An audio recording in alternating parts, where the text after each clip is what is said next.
Well, brethren, in just a few days, about 1 week from now, we are going to observe once again the Feast of Tabernacles. But before that, starting tomorrow at around sunset, we're going to first observe the Day of Atonement. Now, have you ever wondered, brethren, why do you have to go through the Day of Atonement? The Feast of Tabernacles is just a few days from now. It's so near, and yet we have to go through this day of fasting. Why do we have to fast before we can feast? The Feast of Tabernacles is a day of rejoicing when we will see our friends, our brethren, and spend our time together. And yet, there's one more thing that we should do before we enter that feast. And this is the Day of Atonement. So, if you have asked that question, brethren, why do you have to go through the Day of Atonement before the Feast of Tabernacles? Then this message is for you. Now, if you haven't asked that question, then you still have to listen to this message. Because I believe this message will help us to better appreciate the meaning of this day, the Day of Atonement. So for us to answer the question, why do we have to observe first the Day of Atonement before going to the Feast of Tabernacles? Let's go back to the very first beginning in the book of Genesis, chapter 3. Let's go there, brethren. And this chapter is about the temptation of Adam and Eve, where the serpent entered into the scene and tried to tempt them. So in verse 6, let's just jump there, brethren. This is after the serpent has already tempted Eve. And in verse 6, so when the woman saw that the tree was good for food, that it was pleasant to the eyes, and a tree desirable to make one wise, she took of its fruit, and what did she do? And ate. She also gave to her husband with her, and he ate. So both of them ate the fruit of the knowledge of good and evil. So we could see here, brethren, that the first sin ever committed by mankind involved eating. Isn't it interesting, brethren, that on the Day of Atonement, we refrain from eating? Thus, if sin entered man by eating, then by fasting, we get rid of sin. So, I believe this leads us to the first reason why we have to go through the Day of Atonement first. The first reason is this: Satan needs to be removed as a ruler. He has to go first before we can establish the kingdom here on earth. The Day of Trumpets, as we have observed just a few days ago, pictures the time when Yahshua would return here on earth. And together with the saints, He will establish God's kingdom here on earth to start the 1,000-year period when Yahshua and His saints will rule here on earth. Now, however, there's one thing to do before we can proceed to the feast. And that is the removal of Satan. For this world to experience peace, abundance, and life, it must remove the root cause of all suffering of this world. And that is Satan the deceiver.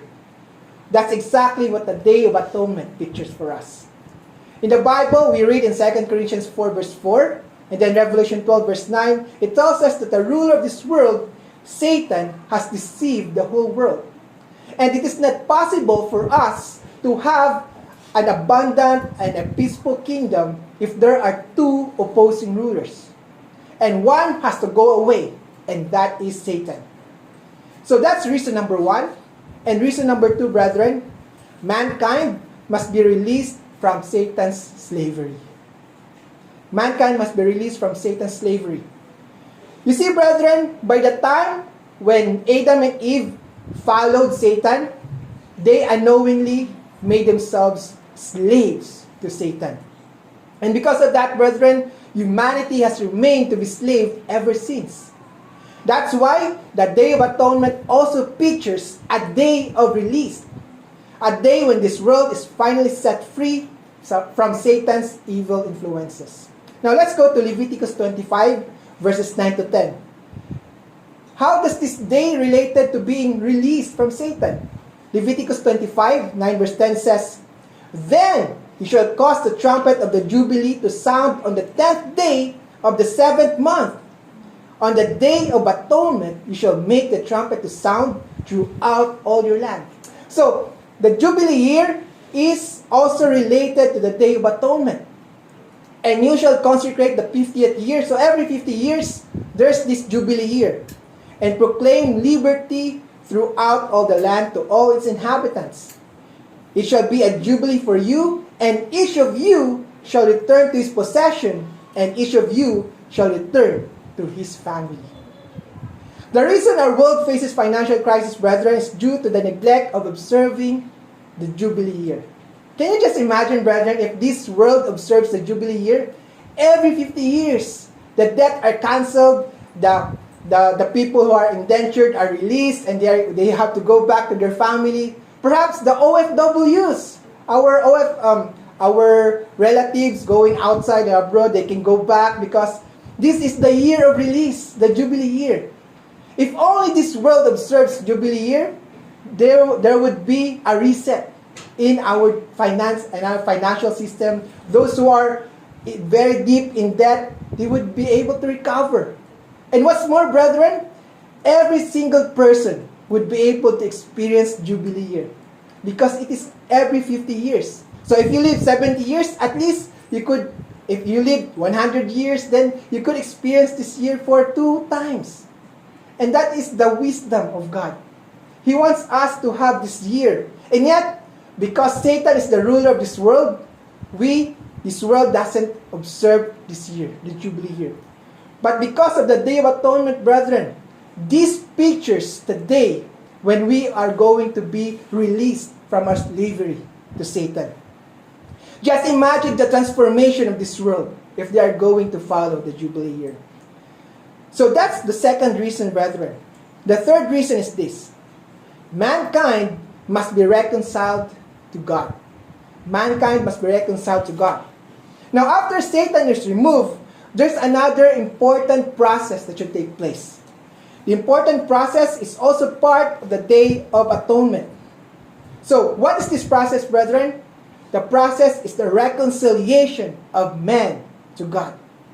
Now, you might ask, Joshua, isn't the Passover is already about reconciliation? Why do we have to have another reconciliation on Day of Atonement? Well, brethren, the reason is this. The Passover has a personal implication in reconciliation. But the Day of Atonement has a global implication. The main purpose of the Day of Atonement is for the whole mankind to be reconciled to God. It is not just the first fruit, it is not just the people in the church of God or the body of Christ, but it aims to reconcile the whole humanity to God.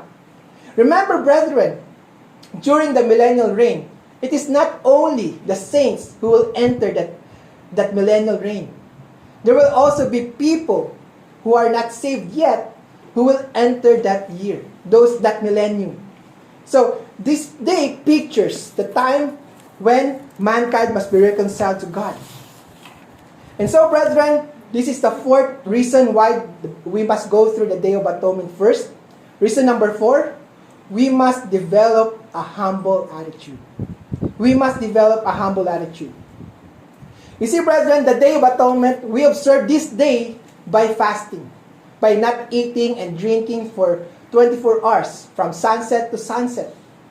So what is the significant role of fasting in this day? You see, brethren, when we fast, it teaches us to be humble. It reminds us that no matter who you are, no matter how beautiful you are, handsome, no matter how rich you are, no matter how powerful you think you are still made of dust. That even if you are the wealthiest person in this world, by the time you stop eating, you would eventually die. And that reminds us, this Day of Atonement also reminds us every year that we are made of dust.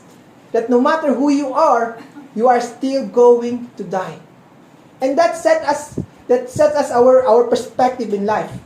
That no matter how accomplished you are in this world, you are still going to die one day.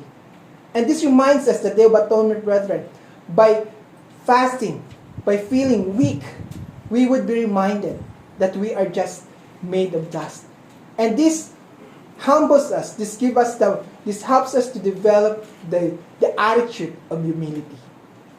So brethren, those are the 4 reasons why we have to go through the Day of Atonement before the Feast of Tabernacles. Let me just summarize, brethren. These are the 4 reasons, and I'm sure that there's more reasons, but these are the 4 reasons I want to discuss with you. Number 1, Satan needs to be removed as a ruler. Number 2, mankind must be released from Satan's slavery. Number 3, mankind must be reconciled to God. And number 4, we must develop a humble attitude. Now, once these conditions are met, we can enter the Feast of Tabernacles with great joy, for God has fulfilled His promise through His Son Yahshua. Finally, this world will have the opportunity to experience peace, harmony, and abundance under the rule of the true King of Kings and Lord of Lords.